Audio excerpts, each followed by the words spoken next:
Okay, cool. Hey everyone, welcome to the stream. This is very exciting. We've got the U.S. Chess School in the house. Greg is here and all the students. We have I am Kassa Korley who will be teaching today's class.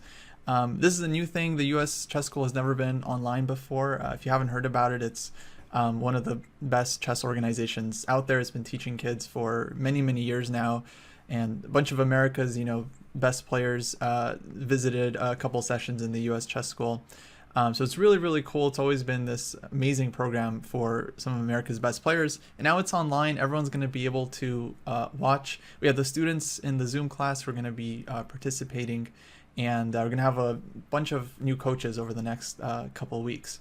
So the theme for the next few classes, including this one, is going to be learning from your losses. Greg asked all the coaches to come in with an instructive loss they had and how they learned from it and bounced back and became stronger players. I want to mention Kassa has his own Twitch channel. If you type exclam follow in the Twitch chat, you can get a link to that. You can also type exclam USCS to get more info about the US Chess School. With that, let me throw it to Kassa. Take it away. Thank you, Kostya. Hello, everyone. Thanks for tuning in. Really excited to be here. So Greg and Kostya were telling me, we're going to do this format. We're going to have it like learning from our losses. And I must say, I've lost a lot of games over the course of my chess career, but especially over the course of the past few years because I've been quite active.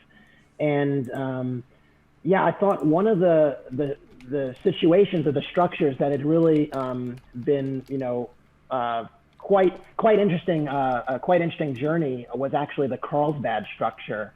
And this is a structure that is quite popular in queen pawn openings. And I thought it'd be really illustrative to basically convey my journey through this structure. And so the format of the class is we're going to discuss the structure a little bit. Then I'm going to go over a loss and a win. And actually, I might very quickly go over a win that really kind of helped me understand the structure a lot, and then go over those other two games in a bit longer fashion. So anyways, as we have on the screen right now, we do have this kind of standard fare Carlsbad structure, what comes out of Queen's Gambit exchange variation openings. And what you see is you see that white has a kingside pawn majority, right? So there's these pawns on the king side here. Note I haven't put any other pieces on the board, but we have typically a king on g1 and a king on g8. And then black has a kingside pawn majority. And so that kind of already breaks up the symmetry in the position.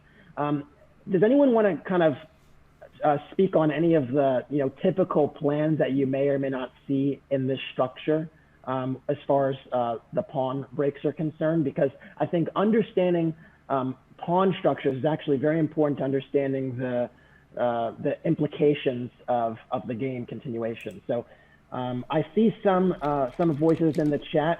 I'm just going to throw it to someone that actually did give feedback. So Aradhya, would you mind telling me a little bit more about what you see in the structure?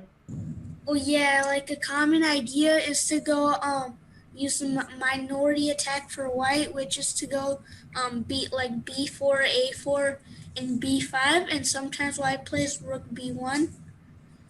Yeah, so really great. So b4, b5. Why is b4, b5 so impactful? What does it do? It leaves a pawn on c6, which white can attack.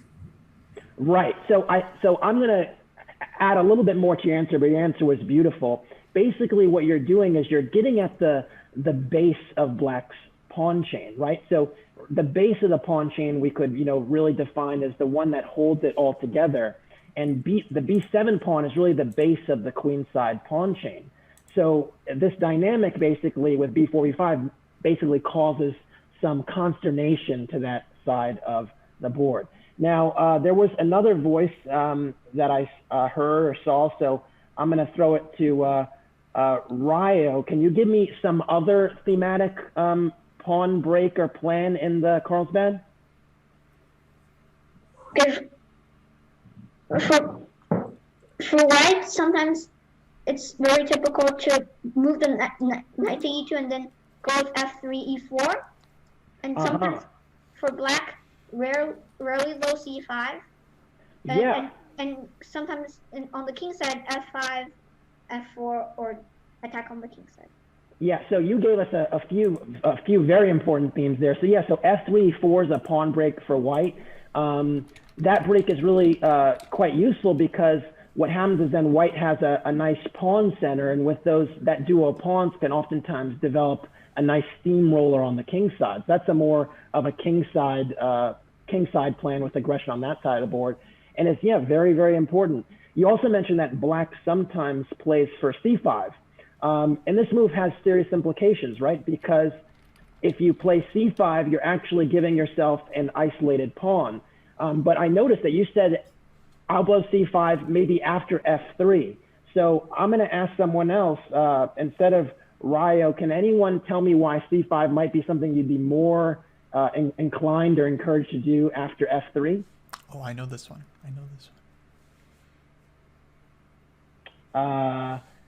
Okay, I have some exclamation points. Aryan, please answer that. Why is c5 perhaps to be more impactful after f3? Because after f3, one weakness is e3, like it becomes weaker, and c5 you can try to attack it because then he cannot take, because then the bishop comes, usually a bishop or something. That's right. So basically, this diagonal can be quite impactful towards the king, and if we imagine the king is on g1, that'd be a real source of counterplay. So I think we've already kind of fleshed out some of the themes within the structure. I'm now going to very quickly, I have a bunch of files I made with snapshots in the pawn structure just like this. And we're going to go through them very, very briefly because I do want to get to the games, which are a bit meatier. And I'm just going to speak very briefly about the implications of each structure. And if you have some theme or comment you want to note, feel free to drop it in the chat to me directly. So anyways, I'm going to close this one and we're going to move on to the Carlsbad 2, as I've coined it. I have a bunch of these. So give me a moment. I'm closing this one and I'm going to open Carlsbad 2. So this is another structure, right? So again, B4, B5 was something that we spoke about as a theme. So this is kind of the queenside counterplay at work. You can see here that white is, essentially undermining, trying to undermine the queenside structure, maybe trying to play B5 and B takes D6. And in a dream scenario, white would love to have this backwards C pawn, essentially. I noticed Aryan is making a very, very important observation. So I would love for you to actually tell us what you're telling me. So feel free to chime in here. Yeah, so basically white wants to go b5. So we have to prevent that somehow as black. And the most efficient way is a knight on d6. Because not only does it prevent b5, but it's also good. It can go to c4 in some cases and also e4. That's right. So a lot of times a knight on d6 is the dream square in the Carlsbad for that minor piece, because ultimately it basically defends the b5 break, but also in many instances can jump to c4 and kind of plug the backward c pawn. That will happen a lot as well as control the all-important e4 square, because black does typically have a slight space advantage on the king side.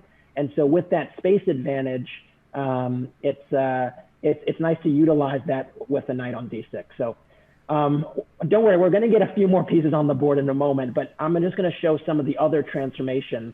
And we're not going to, again, go as much in depth in them, but I think it's important in every opening you play to understand the various transformations that can occur through the pawn structures. And the best way to put it is to just think about pawn breaks. A pawn break is a move where your pawn comes in contact with the enemy pawn. That's how I define it. And understanding every possible pawn break in a position, no matter what it is important to kind of understand. So b5 is a pawn break, e4 is a pawn break, f4 for black is a pawn break, h3 is a pawn break. And let me show you a few more transformations and then we'll get to a game. So anyway, so I'm going to close this one. Now go to Carlsbad 3. This one, it's probably the dream scenario for white in many ways, because you have a situation where white has managed to trade the A and the B pawns and ultimately fix the C6 pawn as a weakness. And in this structure, white is doing a really, really great job, because white has essentially one healthy pawn island and black has two. And so having, you know, two islands, the fewer islands you have is better. And so this becomes a liability. So that's something to be aware of. Let me now zip through to the other few structures. Another important Carlsbad structure that I think not a lot of people consider is actually one where you actually willingly go for an isolated pawn and play c5 after the b5 break happens. Does anyone want to tell me potentially why c5 can actually be quite a useful break here? So yeah, this is actually why it's not such a big deal that the d5 pawn becomes isolated after d takes c5. Yeah, it's actually a better version of the IQP for black. I see some voices here, so I'm gonna ask Brian. Brian, talk to me. Can you speak up just a little bit, because I can't hear you very well. It's a good idea, because you sometimes can also have c4, or you can recapture the c5 and get a file, which can also protect the d5. Yeah. So I think part of what you said was very correct. So we're gonna just assume that they play d takes c5 to give you the isolated pawn, and it's a little bit not as useful here because I don't have any minor pieces on the board yet. But basically what transformation can happen when these pawns come off the board is sometimes you do get to play d4 and open up the game even more. But one thing that is actually not really well understood a lot, and I think is better understood by a lot of the more modern players, is actually that when white goes for b4, b5, what they're actually doing is they're weakening really critical squares on the c file. So c4 and c3 become pretty weak, and as a result of that, the knight is actually quite loose on c3, and you can actually make use of these squares for your pieces. So in many situations, black can consider getting a knight to c4 or a rook to c4 and just kind of hammer in on that square. Again, I know it's a little bit difficult to consider without pieces on the board right now, but if you can imagine, when this b pawn is pushed, the squares next to it are weak. And that's something to always consider, is when you push any pawn, you're weakening squares. So just considering the weaknesses that you can't cover again is pretty huge. And if the d pawn comes off the board, then you can never cover these two squares again. All right, let me go to Carlsbad 5, and then we'll almost be home. So, all right, so F3, this was a structure that was mentioned a bit earlier by Ryo, mentioning this E4 break, mentioning the C5 plan for black. Yeah, a lot of times this F3 break is not one-way traffic. And so, you know, white essentially is trying to go E4, but as was mentioned, black creates these weaknesses. So if you consider this diagonal to be a concern, that's something to think about. Also, if white actually does wind up playing E4, some of the dark squares around the king might also be a little bit sensitive. And so understanding the counterplay dynamics is actually pretty important. Now, Brian is mentioning in the chat F5 as a potential way to stop E4 instead of C5. And it is a move that you can see is quite clear would stop E4 here. It's typically not something you actually are able to get off in a timely fashion because you have a knight on F6 already. And so the time it takes to kind of parry that with F5 is usually just not there. But in a dream scenario, that might be something that you'd want to get. All right, let me go to the last few. This is one that I think is actually really, really important. And it's something I've seen white players do before, and it's always a mistake because it's actually kind of funny because in some ways, if you saw the structure and it was a king pawn endgame, you might be kind of happy with this because you might say, well, the b7 pawn is backward and the c6 pawn can't move. This is just terrible for black. But what you actually realize is with that knight on d6, there's literally no pawn break for white on the queen side, and ultimately the b4 pawn is really soft, and the knight has excellent squares to kind of jump into, and it becomes very, very difficult to for white to play. One other thing I'll make a note of with this structure is that, we mentioned f3 and e4 is that break that's kind of valuable. Do keep in mind that when you do play this f3, e4 stuff, not only is the diagonal sensitive, also the d4 pawn is actually kind of weak. So sometimes black has tactics based on capturing and getting some quick pressure on d4. So very, very, very important to be aware of this. And yeah, just very, very important. That's why white often wants to have the rook on We got d1. two more structures, and then I promise you will get pieces on the board. So the last one, or the second to last one, is this one with h3. And this one has a very, very special place in my heart because it's the one that I've been able to tease out and basically play with great success with black. The other ones as well, but this one in particular has been a real joy for me. And the only difference is this pawn on h3. Now, can anyone tell me what differences arise with the pawn on h3? Let me see. Ryo. With the pawn on h3, the bishop is usually on the c8 h3 diagonal, so in many cases the queen could come to g5 or even a knight, and then or with a knight on e4 and other pieces on the king side, bishop takes h3 or any other piece takes h3 could be very deadly for white. Exactly right. And I see another voice in the chat that actually has some really incisive commentary. So I'm actually going to ask you, Troy, tell me what you just tell the audience what you just told me, because that was really spot on. So if f3 and e4, then g3 is very, very weak. Yeah. Exactly. So basically, I mean, that's just exactly right. Is that when h3 has been played, the f3 e4 plan, which is, I affectionately call the Botvinnik plan. I didn't make that up. I think that's kind of the what it's known as. Botvinnik was a big proponent of f3 and e4. If h3 is already included, the dark squares around the king side are all extremely, extremely weak. And so that's something to think about, is that if you can actually engineer an h3 push, it makes it very, very difficult to get this off. All right, last structure. I could have added a few more, frankly, but I thought, you know what, we maybe shouldn't do all structures all day. And this is the last one that I think is not, you don't see it all the time, but it's also a very important variation of the minority attack plan, which is that if a knight is on c3 and white has actually played b4, it is actually very, very nice to play b5. And the reason is you actually lock the knight out of the game. And it's funny because you actually see this quite a bit where white players will mistakenly play b4 while they still have this knight on c3. And a lot of times you'll find that it's actually a little smarter to sometimes put the knight on a4 before you go b4, so that when b5 is played, the knight can jump into c5.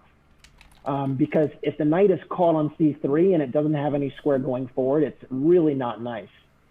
And then you might say, well, what if it's white's move now and there's play on the a file? Well, a4 would be a nice move to play, and a lot of times it's a very nice move to kind of challenge b5, maybe get some type of Karpov control of the a file. And what you'll find a lot of the time is that when you play a4, then the b4 pawn will be very, very weak. And so a bishop on e7 or d6 really creates a lot of problems for this pawn on b4. And after the simple move a6, black can keep the structure together and then argue that the b4 pawn is very weak.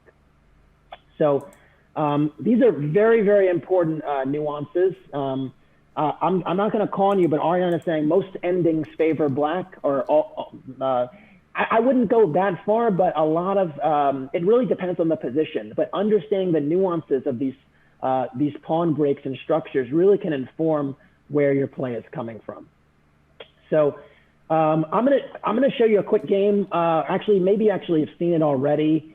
This is not the loss, but I wanted to show this game because we're talking about learning from our losses. And after I played this game, basically a lot of people start to take notice of this variation that I pretty much pioneered, and and it made it a lot harder to play it going forward. And I think I had to kind of go back into the lab and kind of figure out how to bounce back after getting a loss in the structure. So many of you may be familiar with this game, so I'm not going to kind of spend too much time on it, but it's important for contextual purposes. And it's the game I played last year as black against Alexander Moisenko. Yeah, here we go. Now, the reason it's so important is because it's in this Carlsbad structure, and a lot of the ideas that we just spoke about over the past 15 to 20 minutes are in this game. So I'm not going to spend too much time on it because I want to get to the loss, but I'm just going to give you some broad strokes. So anyway, so d4, d5, c4, e6, knight c3, knight f6, c takes e5, e takes e5. We have this Carlsbad structure, bishop g5, and c6. So we basically have a structure. White has the king side pawn majority, black has the queen side pawn majority, and after e3, I went bishop d6. And this is the system that I'm quite proud to say I have kind of advanced. I'm making a push to call it the Korley variation, but we'll see how that goes. A little bit different. Normally, you try to nullify the pin on e7 of the bishop on g5 by playing bishop e7, but there's a very specific idea in mind, and it has everything to do with the structure. So bishop d3, castles, queen c2. There's a threat on this h7 pawn, so I have to go h6, bishop h4, rook e8. Getting the rook to the half-open file is always a nice thing to do. You also control the e4 square, or you start to fight for it. It's important. And now knight g2. And so in these positions with knight g2, as I think was mentioned before, we have this f3 and e4 plan that's typically telegraphed. Now, there are a few very important differences here to point out. First of all, with the rook already on e8, f3 is not possible because the pawn on e3 hangs. That's very, very important. And now the other important thing is that castling with white actually is not very effective right away.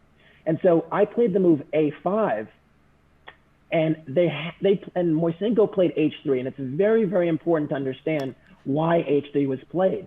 Why was h3 played? Does anyone understand why h3 is played? All right, so I'm just going to give credit where credit is due, just because we want to move through this game quickly. But great insight, Jason. h3 is played to stop bishop takes h2 check, and already you can see the difference between having the bishop on e7 and d6. The point is that if castles, bishop takes h2, and we have this Greek gift action with knight g4, hitting the undiscovering on the bishop on h4. King g3 is the only reasonable way to protect, because if you go king h3, there's some discoveries on that king. And then g5, and basically, black is not only getting the piece back, but also has a raging attack with the king on g3. So h3 is, if you want to castle queenside, h3 is what you need to do, or kingside, h3 is what you need to do. But after h3, you've wasted a precious tempo, and you've created this hook that we discussed before, which makes it more difficult to essay the Botvinnik plan that we discussed. So I now went knight a6, very, very important move, threatening knight b4, and actually kind of provoking a hook with a3. And after a3, I moved the knight over. There were some nice sacrifices that happened. And ultimately, basically what happened was white kind of fell apart. I mean, the position's already winning for black, but essentially the real issue here is that because of the h3 move, it makes it all the more difficult to play the Botvinnik plan with e4 because the dark squares are extremely weak. And I think the crown jewel of this game, or the reason it gets remembered, is this move, bishop takes h3, rook d1, and rook e5. And the point is the king side is so weak, and all these pieces are kind of blocked in front of each other, which actually means I can, get off a very just devastating attack, even a rook down. And yeah, the game ended kind of in short order, but I encourage you to take a look at this game if you haven't already. Checkmate at the end. Very important from a structural standpoint. And the reason I'm showing this game is because this next game I showed was a loss in the same variation. And it's the only time I've ever lost in this particular variation, Bishop D6. So I thought it actually is not a game that you can find online because it was played at an open tournament in the US where there weren't live boards. And so I'm really giving you a peek behind the hood here. And wow, nice. Yeah, hopefully we can draw some conclusions. Actually, no, this game was played. Sorry, the last game I'm going to show where I bounced back was played on without live board, but this game was actually played. You can find online.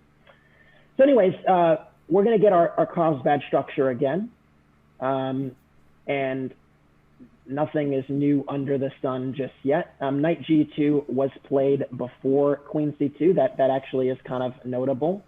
And here after Bishop H4 and H3, something happened basically. Essentially what happened is I'd had this game.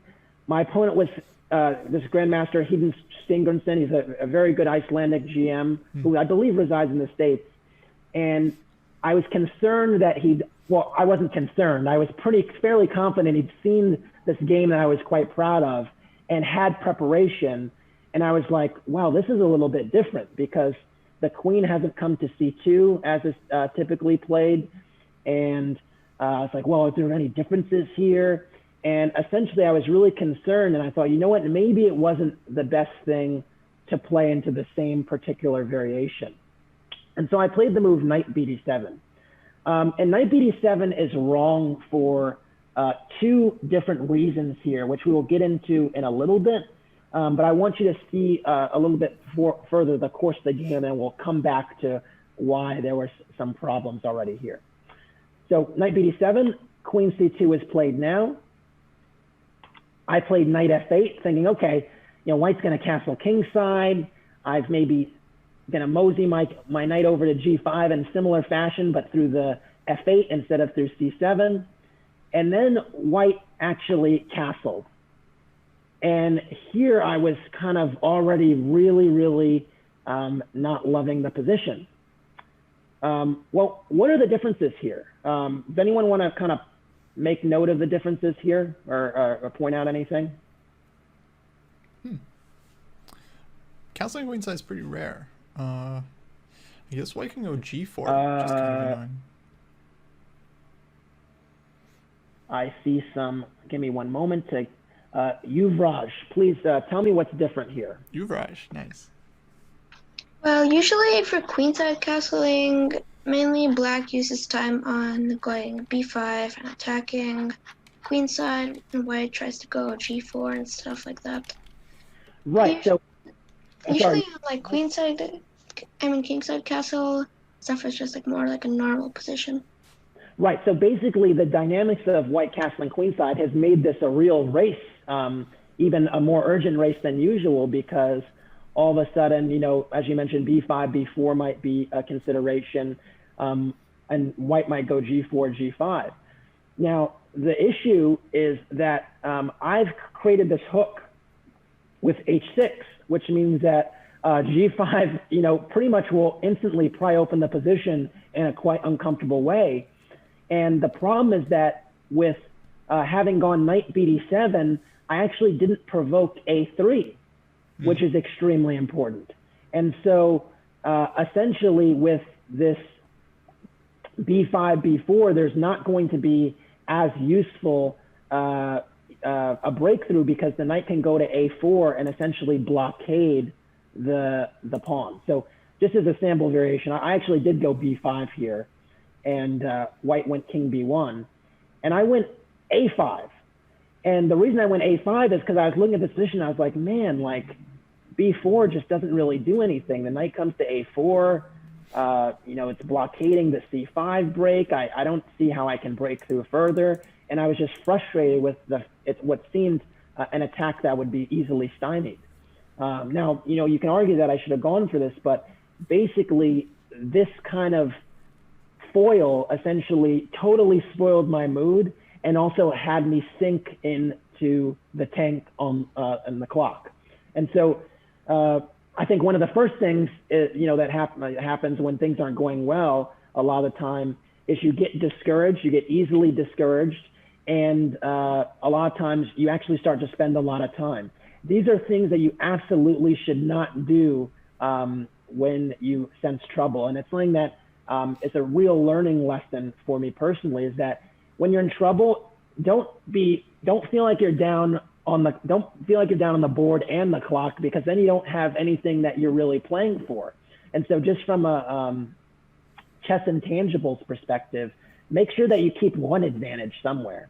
It's interesting. The other thing is that even though in this position it was clear to me that I was worse in this knight on f8 is not particularly useful, at least there's no attack going on the king side anymore.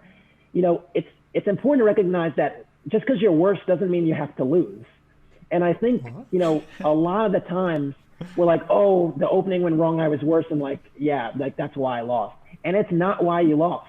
It's very, very rare in this age with computers that you're losing, basically after the first 10 to 12 moves. That just doesn't happen very often. And you have to understand that there's still plenty of fight in the game. You just have to adjust. And frankly, I wasn't willing to adjust. I had this tunnel vision to this a5 plan. And so after b5, king b1, I played a5. And this is probably one of the worst moves I can play in the position, because it does not appreciate the differences from a pawn break perspective. Now, we mentioned before that there's, g4, g5 for white as a pawn break in the Carlsbad. We said there was b4, b5.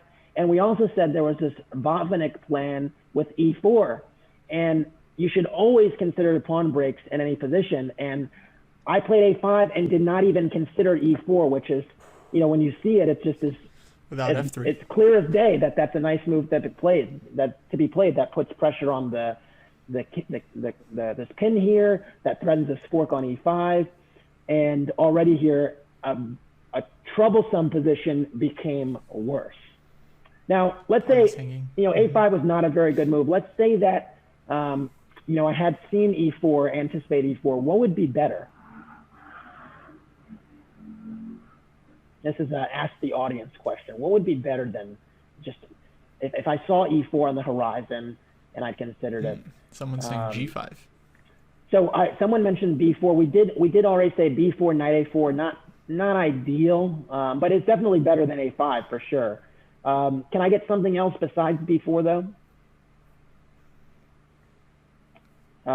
All right, Brian K. I would play knight g6 here. All right, so knight g6. So what about bishop takes g6? F takes g. Queen takes? And then here I believe there was b4. B4. That's interesting, because you're giving up a pawn, but you're fighting for the light squares. So let's just take a look at that. So knight g6 takes, b4. The knight has to move. Are you worried about this? Are you concerned about these endgames? This is the thing I'd be concerned about, because if bishop takes f6, a forcing move that threatens mate. Well, also I'm now realizing. Thank you, Ryo, for pointing it out. Queen takes f6, queen takes e8 is also a check. So that hangs the rook. So although there is king h7 and maybe bishop f5 discovery, but okay, it's a little bit too much, right? I'm drawing arrows all over the place. Queen takes f6, queen takes e8, king h7, and there is a bishop f5 check threat. But okay, the white queen can move, probably just taking on c6 is sufficient. And yeah, no, bishop f6, queen d7. Bishop f6, queen d7. Wow, that is hard to believe. these are not moves I considered, but I am slightly suspicious of this line, because basically if the queens come off the board, structurally here I'm not going to have any effective break. Maybe just bishop takes with c5, and I'm already a pawn down, and my bishops are not going to be as impactful as usual. but yeah, it's an interesting idea. I did not consider knight g6 seriously, but it's an interesting idea. I'll leave it at that. I also heard, I saw in the chat, Julian, you wanna say what you're thinking? Yeah, sure. I think probably g4, g5 is just such a big deal that and also e4 that I need to stop it immediately with like bishop e7, and if you play e4, then I can just play knight e4. And if g4, maybe I can play something like knight fd7 to G4, try. Knight 67. Knight 67. To play knight b6. Yeah, this is interesting. I think bishop e7 is the best move. So cheers for finding it. It's interesting to make that observation that e4 is actually something that we have to be worried about. Also, this pin is just annoying, and there aren't any tactics as in the game from before that justify not solving that problem. And so you'd say, well, I need to deal with this. And this is actually what should have been played. I mean, I think after bishop e7, white is still better. White can carry on with g4, and it's still white is fast, but it's still still very much a fight. I can go a5, and if I get a4 first and then b4 and then b3, I might be striking pretty quickly, and there's still a lot of game left, even though white might be doing quite well. Yeah, that's what should have been played. Now, it's funny, I will say, looking at this and comparing it to the normal lines with bishop d6, you kind of already discover two things. One, that it's very, very important to play a5 and knight a6 to establish this hook with a3, because the point is you're going to be way less encouraged to castle queenside with that, with having had to play a3 and create that hook. And then separately, this pin is actually a problem if there aren't any tactics. So basically, there were two things that went poorly, you could say. One is shifting the knight over without creating the hook, and secondarily, not nullifying the pin. And so those are the two things that really set this game in motion in a really poor way. And we'll see how I get mopped off quite quickly. So king b1, a5, e4, yikes. I was already disgusted, and I played b4, and then bishop takes f6 was played, and I should have played g takes f6, and the game is still very much on. I mean, it's a messy position. I have the two bishops. My king is not as weak as it looks, although it's not great. And, we could have some type of position on the board like this where, white's better, but like black's not losing at all. I mean, black has the two bishops, some structural weakness, but, a knight on e2 is not so hot right now, and it's still a game. Instead, I got rolled over. I went queen takes f6, which didn't feel great, but I did it, and then I got rolled over with e5, and my queen went on a horrible escapade. And then, yeah, already here you can kind of see that c6 is hanging, the bishop on d6 is hanging, the f file is open, the queen is on h4, kind of in no man's land, and there are just too many problems, too many weaknesses. Yeah, we can just zip through.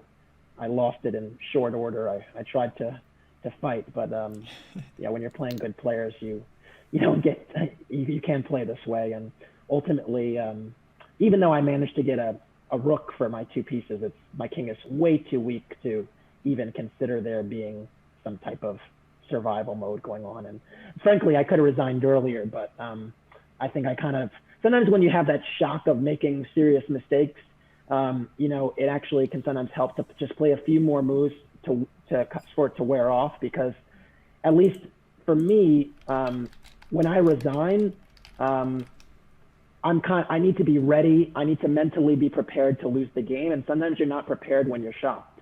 And so that's always the worst kind of feeling. And okay, I maybe played a few more moves than I should have, but the game was never in doubt. So anyways, this was an important game for me, and it was a tough one to handle, because I'd had such great success in the Carlsbad.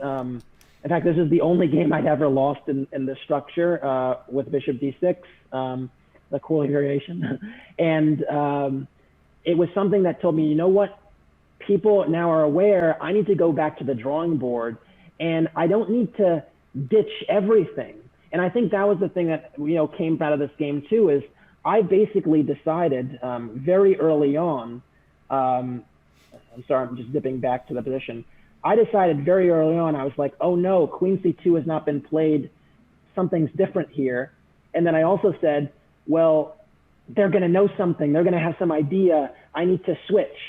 And when you know the structures and the transformations as well as I do, and frankly, as well as everyone that's watching knows now, because we went over a bunch of them, you just need to be confident that you're going to be able to navigate the game, even if they have some idea, because ultimately that idea should not necessarily change all the dynamics in the game. And so a lot of times it's just having confidence in your stuff and understanding that if it's not a, you know, a super, super sharp position, it can get sharp, but if it's not a super, super sharp position, you know, a novelty might not change the overall valuation. It's just going to be something you have to notice and try to react differently to. Does anyone have any questions about that before we go to the triumph? Yeah, very interesting how these like subtle ideas can just change. I'm going to close this one and go to the game I'm going to show. The position. That was actually one of the last games I played this year before everything went down. But so Aradhya asked, is knight BD7 bad? It's not necessarily terrible, but the combination of knight BD7 without provoking A3 was an issue. And that was a conclusion that I'd made, is that if I'm going to play this bishop D6 line with knight BD7, it's important to kind of at least make sure they can't castle queenside easily. And that was something that I kind of didn't do. The best way I could put it is it's kind of like them not making castling queenside at least challenging. It's kind of like playing bishop E2 in an English attack, right? Where you've already played F3. And for those that, you know, maybe don't get what I'm saying here, I'm just going to make some moves of the English attack. Is when I was, I mean, I was never a crazy Sicilian player, but one thing I did understand is in the English attack, right? A lot of times you're not, if you play F3 and Queen D2 and so on, you're not rushing to play Bishop E2 because right. It's kind of, you know, not particularly useful in that time, right? Because you've already covered the G4 square, which is one of the utilities of playing F3. You stop knight G4. And in a lot of situations, they might put a knight on C4 and then you're going to just take the bishop anyway. So it's kind of like, if you combine ideas, it might not be kind of the best thing to do. And so in my eyes, it was kind of like a thing like that, where the ideas did not flow well together. Chelsea asked, how would you go against castles long with the Carlsbad if white ends up doing it? So some things I'll keep between, I'll keep close to the vest. But I'll say this much, is that if white has played A3, it really is not a great idea to castle queenside because you've manufactured that hook. So it literally takes me 2 moves to pry open the position. And that's something that's important to point out.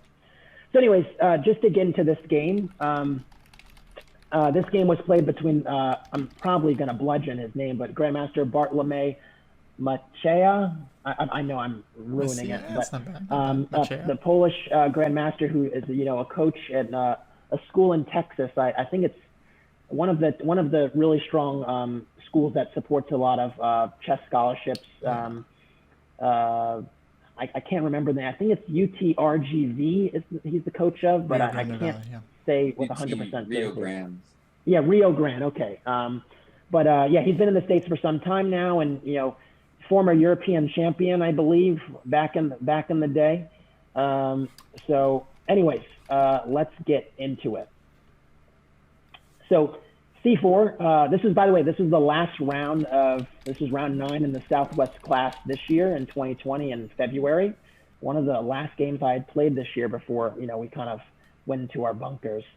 Yeah, and of course the open tournament, so preparation before the game, you don't have so much time because they give you the pairings like 10 minutes before the round. And, you know, all of you here, at least all of you young ones have played in opens here, so you know how it is. So anyway, so C4, E6, knight C3, D5, D4, takes, and we're gonna get our beloved Carlsbad structure with this bishop D6 variation.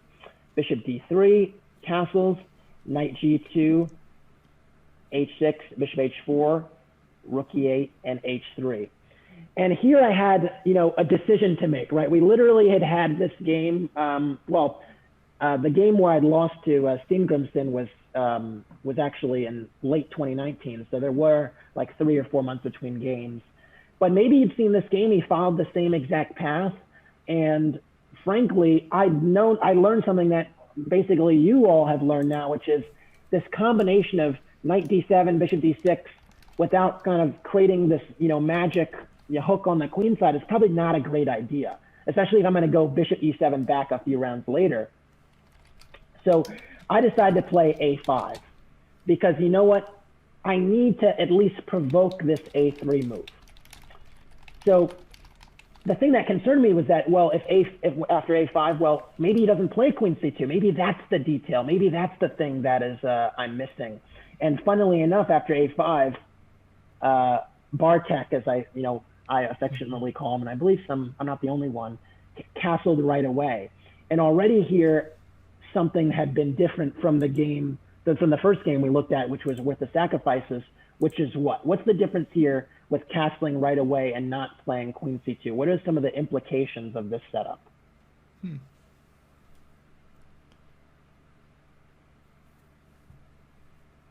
I'm waiting. Castle instead of Queen C2. I guess on knight A6, white doesn't have to play A3. I don't know. All right, so I'm gonna call on Panda OP, but to give me some more clarity on what you were thinking. So it's a more static game. So you said that. So what do you mean by that? Like it's not like the game's gonna go at such a fast pace. There's a lot of maneuvering involved, and also when playing for black, like late in an end game or in a late middle game. So say when the light square bishops get traded off, is rook E6 and then rook B6. Activate the rook. So rook E6 and rook G6. No, rook A6 and rook B6. Oh wow, rook A6 and rook B6 when the light square bishops get traded off. Yeah. You know, I need to look into that plan because that's not something I have ever considered. But I mean, that does not mean it's wrong. Really, it does not mean it's wrong. Okay, so I think what I want to thank you for telling me that. So what I want to point out here is ultimately sometimes when you see, again, this is a new fresh position for me. As people have noted, yeah, castling queenside is not happening anymore. But also what's important is the utility of the knight on A6. Because, you know, we just discussed, well, you know, knight A6 creates a hook on B4, you know, or creates a hook with A3, threatens knight B4. And now if I go knight A6, knight B4 isn't really a threat because the bishop can drop back to B1 if need be. There's no queen on C2. That was one thing that actually decided, you know, maybe they're saving on this queen C2 move. They could do something somewhere else. At the same time, though, it's important to recognize that I did get this H3 hook in. And so what it means is, you know, even if they do go for the Botvinnik plan, which is typically what they're trying to do, it doesn't mean that there's still not going to be dark square weaknesses on the king side. So even though one move kind of shifts things a little bit, it doesn't mean you have to panic. You just have to kind of notice the differences and the similarities and carry on from there. And so I actually played knight BD7. And the point was that I need my knight kind of moseying over toward the king side. But at the same time, knight A6 doesn't really threaten anything, so I need to shift things up a little bit. All right, so after knight BD7, queen D2 was played, and now I started to get it, right? What's the queen doing on D2 that it, what wasn't doing on C2? Defending E3, I guess. I was thinking about this move. Maybe the queen makes sense on D2, so you can play F3 a little bit easier. Jason, Rook talk A, to E1 me. even. It's defending E3, so now F3, E4 is possible. That's right. So not only does the move connect rooks, and we do love connecting rooks, it's a very, very valuable thing in chess, but it also supports the E3 pawn, so now all of a sudden F3 and E4 is possible. I'm literally repeating exactly what you said. It wasn't necessary for me to do so. But yes, exactly right. So basically already here, we know where the battle is. We know what's going on here. And it's important now to figure out how to react. So I played the move Bishop E7. And I think this is something that would be very, very difficult to make a decision to make if you hadn't seen the previous game in which I'd lost, and which Julian very accurately pointed out, hey, this is this pin is a problem, and we gotta have to deal with this, right? And the point is that, again, F3, E4 is an issue, this pin is an issue, and the same type of spinning the knight around is the utility of that idea is not useful anymore, especially with the queen already protecting E3. And so I thought, you know what, this makes a lot of sense. Now, the other thing is Bishop E7 actually kind of threatens Knight E4, because the queen is already on a square that's a little bit different than usual, is on C2. So there's sometimes this nice tactic taking advantage of the bishop on H4. And so even though it feels like I'm wasting a move in a way, I'm also kind of gaining like a half tempo to kind of force the white player, the bishop, to adjust. And so now Bishop G3 was played, and now I played Knight F8. And the idea is you kind of swing the knight over, we're getting kind of our stuff in, but we're keeping an eye on the F3, E4 plan. All right, so now F3 was played, and this is kind of what has been kind of telegraphed with the last few moves. How do we deal with E4? Because that's kind of the question here, is if white gets in E4 and E5 unscathed without any pressure, white's going to roll black over the board. So dealing with that is actually really important. How should black deal with that here? In fact, as a matter of fact, the next several moves are basically a tug of war with threatening E4, stopping E4. My initial idea would be like maybe Knight H5, bishop moves, and Bishop G5. We'll see. Ashish, talk to me. I would go Knight E6 to attack. If you can't play E4 anymore since the D4 pawn is hanging. Beautiful, exactly right. Knight E6, stop the plan, disrupt the idea. Very, very important. And I felt quite good because at the end of the day, right now, again, I'm still a little bit worse probably, but I'm kind of in the game now. I understand the dynamics. My pieces are kind of not terribly placed, and I'm trying to make the adjustments to the threat. So yeah. Now, Bishop D6 was pointed out is a move that could be considered. Trading the bishops relatively quickly can kind of kill the dynamism a little bit, especially when we consider it's the dark squares that are the ones that are sensitive if E4 is played.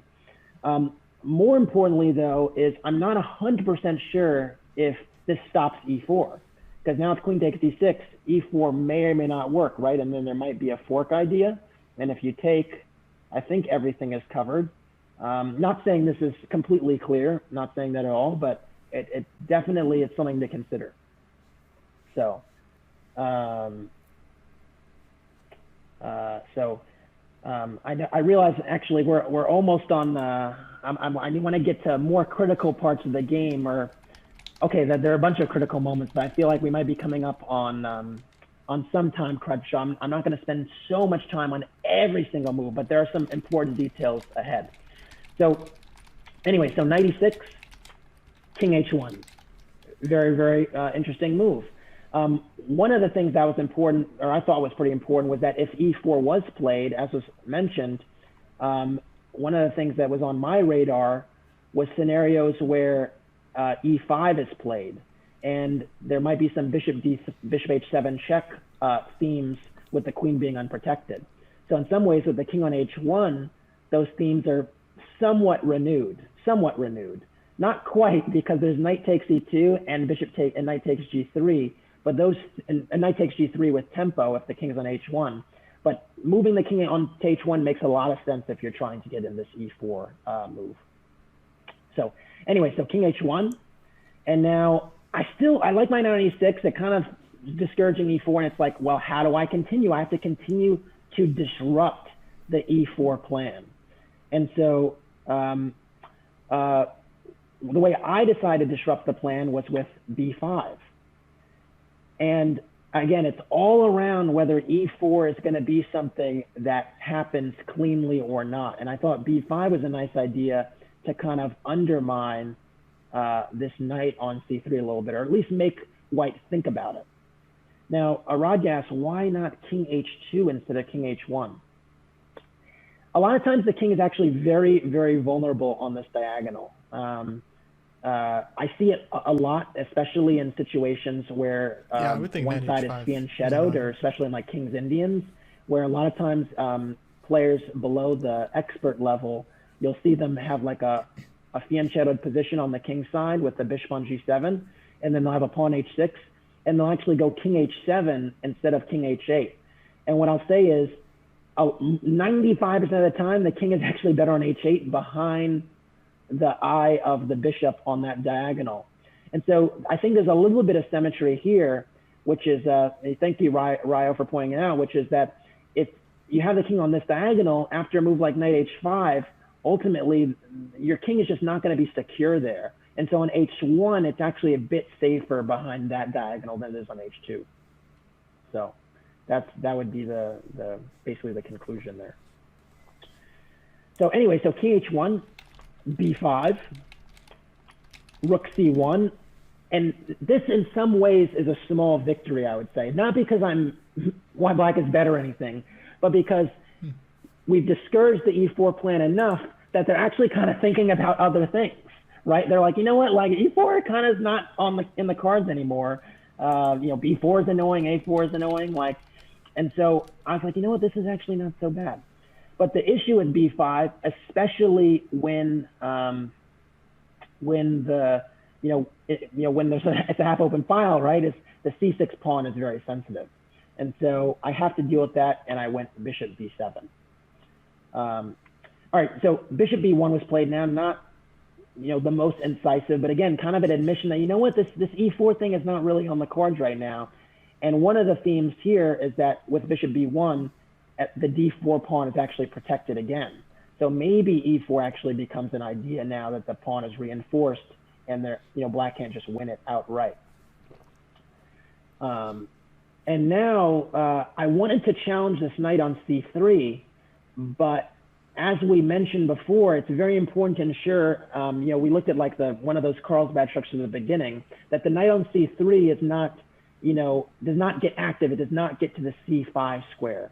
So how should black proceed to ensure the knight does not get to that square? How can black proceed on the queen side without allowing this knight to c5? I guess we normally push a4 and then... That's right. We got a few voices here. I'm going to throw it to Chelsea.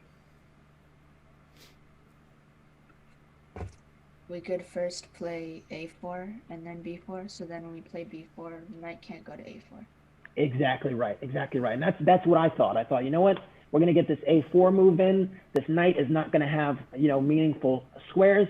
And, I'd say, well, what the c6 pawn is weak, what's going on? You're not getting a knight to c4 anytime soon. That's true. But the point is that, space matters. Even when you have some, weaknesses behind, or a color complex might be an issue, space is actually a lot of times is going to override some of the positional concerns that you may have. And that's actually another lesson that has really, really helped me quite a bit in the past year, is that space is often more important than one important square or a color complex.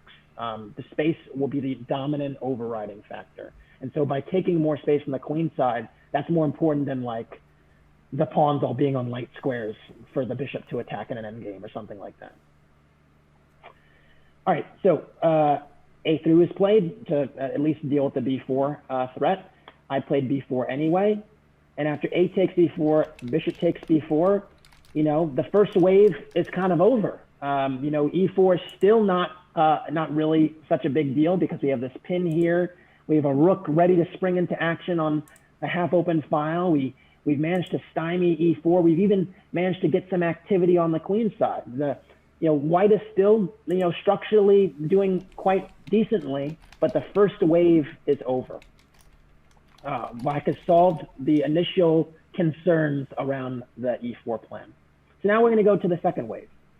So bishop d3 back, getting the bishop back to, you know, meaningful square. Knight g5.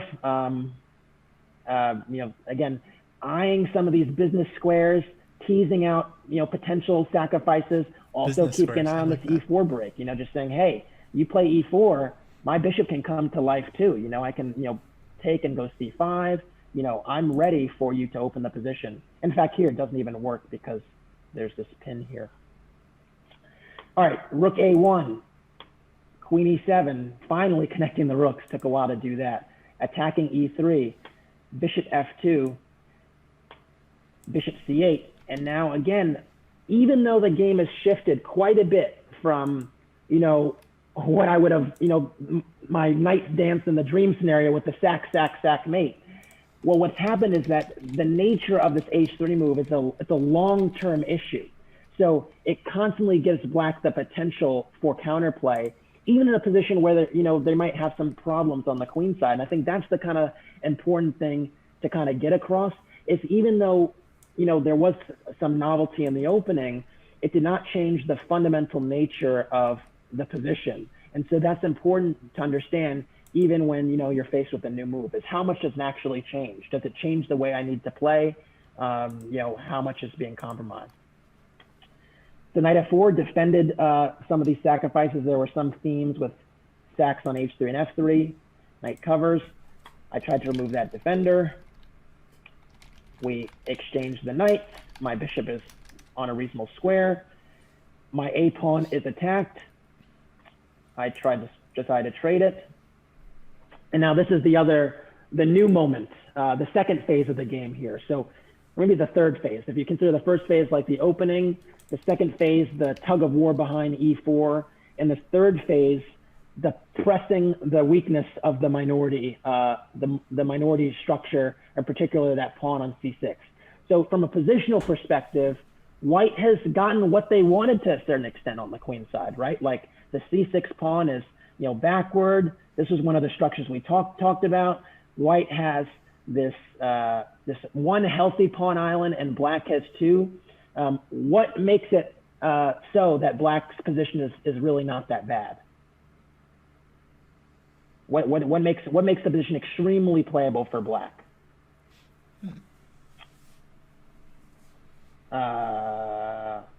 Throw it back to Chelsea again. White's king safety. Right. So the king safety is a huge deal. I'm going to challenge you. Can you tell me one other thing that, you know, black has going for them compared to normal situations in the Carlsbad that makes it, you know, less? It's not just one-way traffic. So the king safety. There's another thing that's kind of important too. A few things.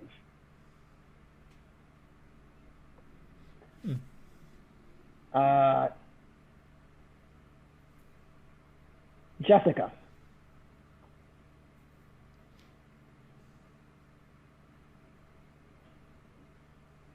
Oh, okay. There's no mic. But yes, you're absolutely right.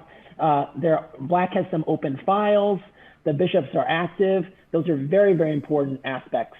One of the things that's sometimes overlooked is that, you know, if you manage to trade the A and B pawns, even though you have this fixed weakness here, you do have open files for counterplay, which, you know, gives you some, you know, points to kind of work with.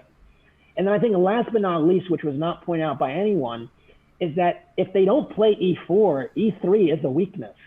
And so as long as e4, you know, isn't played, that's something that I can kind of, you know, nibble on to a certain extent. And my whole consideration was that c6 can't be that much weaker than e4. because they're both kind of, you know, these pawn duos in the center are both kind of fragile.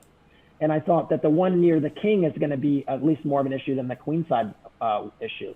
So in some ways, it's kind of like, it's like almost like a King's Indian in a way, where, you know, white is trying to win the queen side, but the king side is a little bit loose. And, you know, white having to allocate resources to the queen side to kind of, you know, press home that, you know, advantage gives black excellent counterplay. So, all right. So anyway, knight a4, bishop d6 back. There's literally not even much concern about the c6 pawn. There's some rook moves I can do to hit the queen. There's bishop c7 sometimes. It really was not, the pawn on c6 was not a concern. Rook fc1, again, shifting another piece towards the queen side to kind of justify the setup. And knight h5. And you can see here that while white is kind of pressing down on c6, I'm like, well, hello, I got like 3 pieces pointing that way. A knight on h5, a queen on g5. And white was concerned enough with the dark square's weaknesses here, that white actually played f4. And I think this is actually a really, really important moment to kind of, you know, figure out what would you do, because ultimately the you know, f4 is a very radical move. You block the diagonal, but you create new weaknesses. So what would you do after f4? Understanding the nature of these structures. All right, so I'm going to throw it to Brian Tay, and tell me the move and why. I'm gonna play g5 because well, I mean, he just created weaknesses, so we might want to challenge them. So for example, if g5, if he plays f5, then we can just play bishop d7, and then like there's several weaknesses also. We can play something like knight g3. And if he takes, then we get the bishop here. If he doesn't, then knight d4. If f takes g5 after g5, then we have queen takes g5, and then we're threatening with ideas with knight g3. Bishop g3, queen g3. Exactly, and all of a sudden you can also even entertain king g8, king h8, and rook g8, and get all this counterplay on g2. And so yeah, g5 was actually what I played. Now it's funny because, you know, you look at f4 and you're like, I always think like automatically when you push a pawn, I always look at the squares adjacent, so to the left and to the right. So I look at these first. And I'm like, oh, e4 is sensitive. Ooh, great. But then you realize the knight's coming to c5 and it's just too slow. And then g5 just becomes obvious. It's like, wow, they can't even play g3. h3 is hanging, and it's just exciting. And so, you know, just creating the new hook is just a huge problem. So anyway, so g5. Queen d1, attacking this knight. Knight went back to f6, f5, and now bishop d7. And honestly, if you look at the position here, it's like a combination of various structures. In some ways, it reminds me of Sicilians, where there's a knight on f6 and really great dark square control. But again, I think the other thing that I mentioned before is just, you know, the nature of these pawns, b5, c6, e3, d4. e3 certainly is not a better pawn than c6. I mean, they're both kind of issues, and this one is, you know, close to the king. And so already here you can see how understanding the different breaks and the pressure points in the structure kind of changes all the dynamics. So, okay, knight b6, rook takes a1, rook takes, bishop c7, and yeah, already here you can see that, you know, I'm not even minding to have the bishop pair because there's new business squares to work with on the king side. And really the static nature of the structure for white, with e3 and f5 both being very loose, the e4 square being available to black, it just seems very, very problematic. All right, so anyways, knight takes d7, queen takes d7, and rook a6. And the game actually ended here somewhat abruptly. I mean, it didn't, at least as far as the competitive advantage is concerned. And I saw, you know, Panda was chomping at the bit. So I'm going to give you first dibs here to try and tell us all how black should handle this one. Queen e6. Looks pretty How good. do you handle this one as black? Try to create another weakness. All right, tell me more. 94. 94.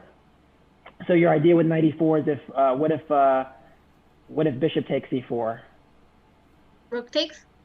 And then you're arguing that you're better here, or what are you arguing? A little bit. A little bit. Okay. I'm fine Yeah. with that. Yeah, I don't necessarily disagree with you actually. You know, this f5 pawn is a bit loose. I still have this bishop pointing down this diagonal, so the bishops are better. It turns out that there's something even a little bit more incisive, but yeah, I think black would be doing pretty well here. I actually opted to play queen d6.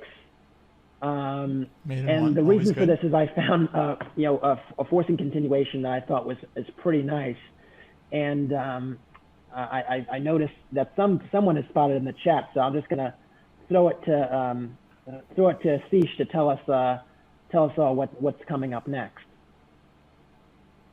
If he goes like bishop g1, there's rook e3, and if there's like queen g1, then I think there's like knight h5.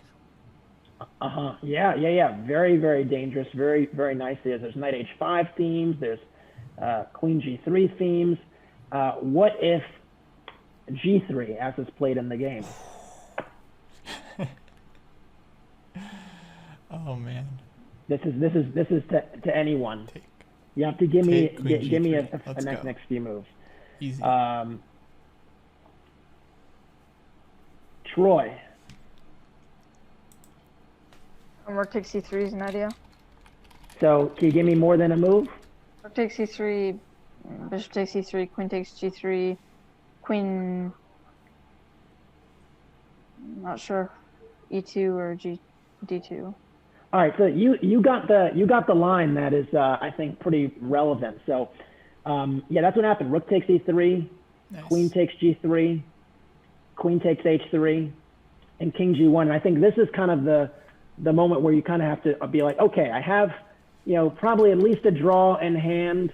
There are, you know, pawns to the good. We have a lot of pawns, but you know, there's still some things that need to be worked out here. And I was quite pleased to discover, as shout out to Chelsea and Brian are discovering, that actually knight g4 is just winning on the spot. And initially I was thinking, well, I can go bishop h2, and then I can take there, and then I'm going to take on e3 and d3. But I was like, well, they can take on h6. You know, maybe it's still, you know, a little bit unclear. And I realized that I can throw in the knight first and have all of the same threats. And the nice thing is with the knight on g4, the king can't actually escape towards the king side either. So that was another concern. And so it's actually just, it turns out to be completely winning. And the funny thing is white has some moves here, but the slow attack or the slow burn or whatever you want to call it just wins. Yeah. And so white played rook a8 check, and I went king g7. And then I had to calculate this at the beginning. They went f6 check, which is actually really important because my king actually can't move here if I don't deal with the pawn.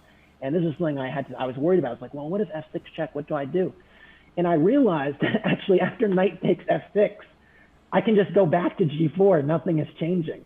The queen on e2 is, you know, just tethered to the bishop on f2 on e3, and knight g4 is still coming up. And yeah, the game, I mean, white could have resigned here, but, you know, sometimes, again, if that element of shock hasn't, you know, fully, it's just set in, you're going to play a few more moves. And so white went rook a7. I went bishop h2 check now. Queen takes. Again, if king h1, then just bishop f4, and then white will have to give the queen. Yep. So they had to take here, and it's helpful now that everything is kind of collapsing, and well, having a knight and a million pawns is usually enough to win, but I decided to even defend the backward c6 pawn and then get my own pawns rolling, and finally white resigned here. I think it's a hugely important game for the line with Bishop D6. I also think, again, this is actually not something that you can find anywhere, frankly. So, because it wasn't played on the live board or anything. And I think it's a really good kind of illustration of all the various phases of the game in the structure, because we had the Botvinnik plan, we had Ella with E4, we had elements of the minority attack with B4 and B5. And then we have these hook ideas with the pawn on H3 that came together. And I think the main conclusion, from this game in particular is a few things. So one, just about the game itself and the variation, is I honestly don't believe the minority attack is dangerous. We've already looked at various ways to deal with it in the pictures at the beginning, but there's actually so many different ways you can deal with the minority attack, and it's really not very dangerous. So it's about knowing how to deal with it and then coming out confident that B4, B5 is not going to be the end of the world. I think specifically with respect to game adjustments, it's very important to know your structures, because in any opening, whether it's a Sicilian or a French or I guess no one plays the French, that's what Greg always says, the Carol-Khan or E5, there are a series of various transformations in pawn structure where if you understand what the plans are in them, you're always going to be fine, even if you don't know what the theory is. And I think understanding where your pieces should go and how to play in the structure can really help you. All right, so that is it for learning from the loss, and I hope this was useful.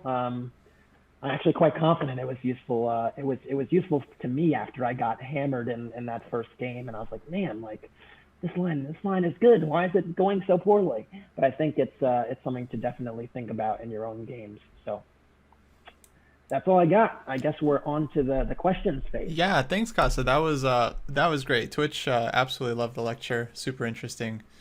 And yeah, we'll jump to Q&A. So this is mainly for the USCS students. If you guys have questions for Kassa about chess improvement, his ambitions to get the GM title, you're still working on your norms? Yeah, I need one more GM norm and like a little more than 50 points. So we'll see. Very cool. I think students can just send their questions directly to Kassa, and you can just answer whichever questions you like. Yeah, that's fine. Cool. So I don't see any just yet, but we have in the chat. So yeah. What was the last time you actually played?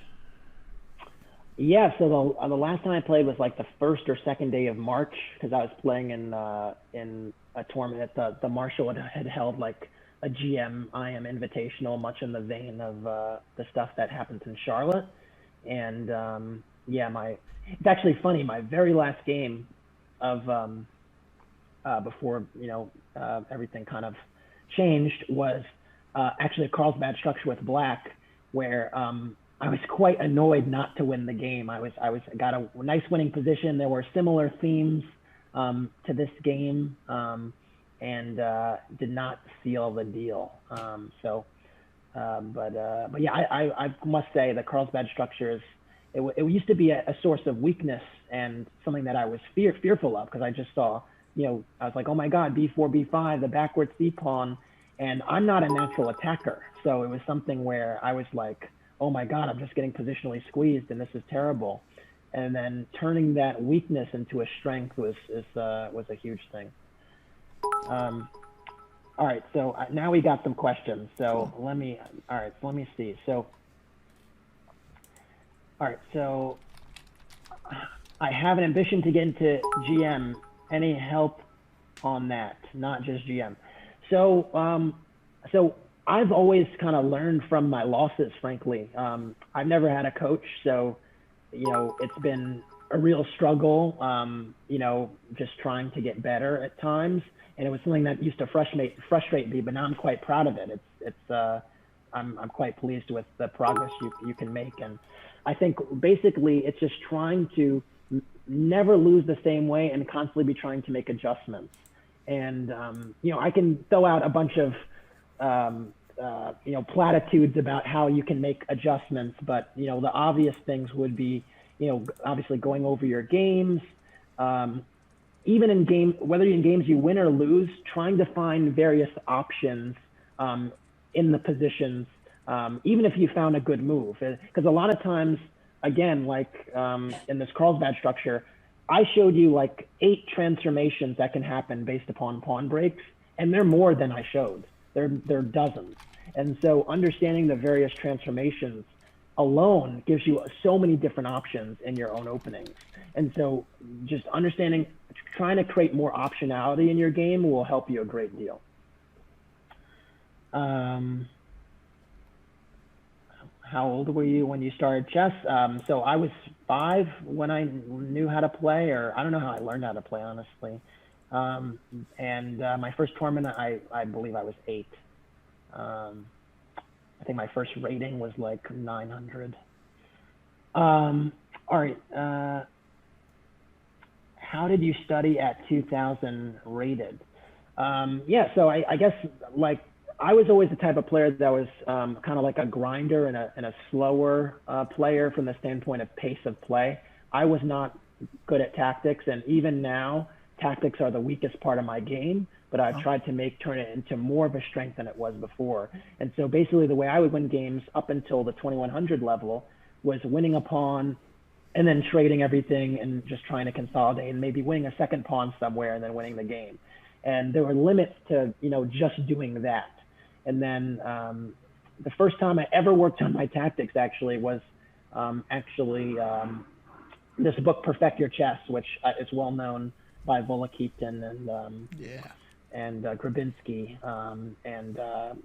That helped me quite a bit, because it was like the first tactics book where they show you game positions from real games and they're not super obvious, and it made me actually think a little bit, and that helped me quite a bit. So, and then I had plateaued around 2150 for a few months, and I kind of had to, something clicked. I explained it in a previous class actually, that I would just give up my light squared bishop incessantly for a knight on f3, and I realized I need to stop doing that, and that the bishop pair is kind of important. So just to show you that, actually, just so it makes sense, is I was playing Slavs at the time, and there would be positions. Oh, maybe let me play knight f3 instead. There'd be positions like this where I just go bishop g4, and I'd just be so happy to just trade my bishop, and it'd be like, oh, yeah, I have no bad pieces, and my bishop is not locked in, and joy to the world. And what I realized is that, the long-term implications of giving this bishop up would just hurt me time and time again, and the stronger players would be good at taking advantage of it. Even though this is a playable position for black, I'd just be giving white long-term trumps. And then realizing that the light square bishop on c8 is not necessarily the worst piece in the world, and it has potential later, kind of helped me to cross to master and get over that little plateau. All right, is bullet bad for classical chess? Yes, yes. I'm a little biased because I'm not the greatest bullet player in the world, but it no doubt is not helping your classical chess.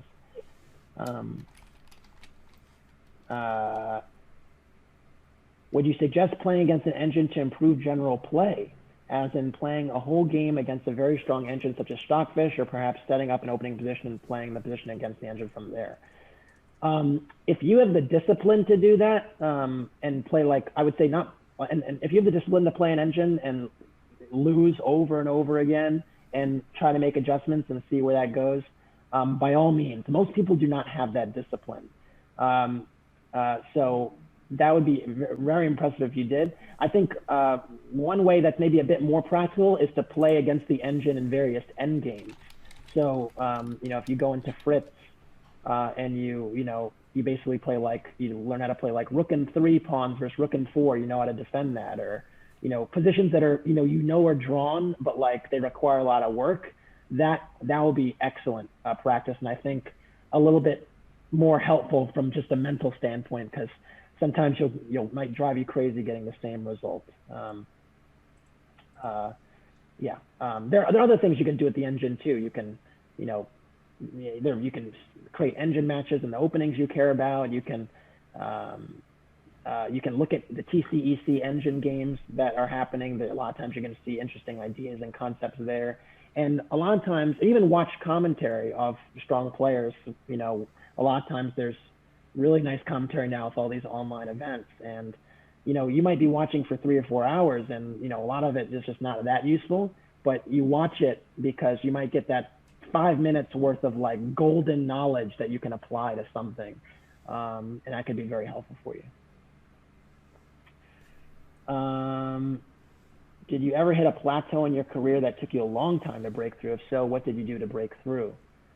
Well, I mentioned the one about, you know, the 21. I mean, that wasn't a super long time because it was a few months. I mean, one could technically argue that I've experienced a bit of a plateau in the past year or so. I don't see it the same way because even though my rating hasn't jumped in a huge way, I've picked up some norms and I did have some, you know, personal health concerns that affected it. But I think typically it's been, I haven't had like, I've basically, whenever you're having any type of struggle, it's important to continue to innovate or try new things. And innovating doesn't necessarily mean analyzing with the engine for hours on end.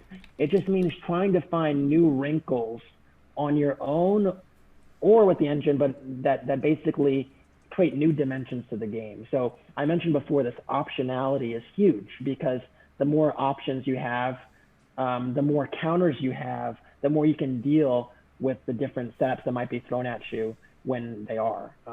And a lot of times counters can just be playing your bishop to a different square than you would normally put it, or making this pawn move instead of that pawn move. And there can be very subtle counters and drastic counters where you're like, I'm going to put my king queen side instead of king side. So there's different ways you can kind of counter that change the whole nature of positions.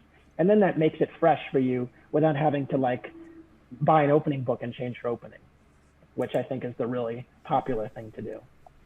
Cool, Kassa, I think we'll wrap it up here. Maybe you could let people know where they can like follow you. We'll link your Twitch channel in the chat, but yeah, where else can people get in touch with you? Yeah, sure.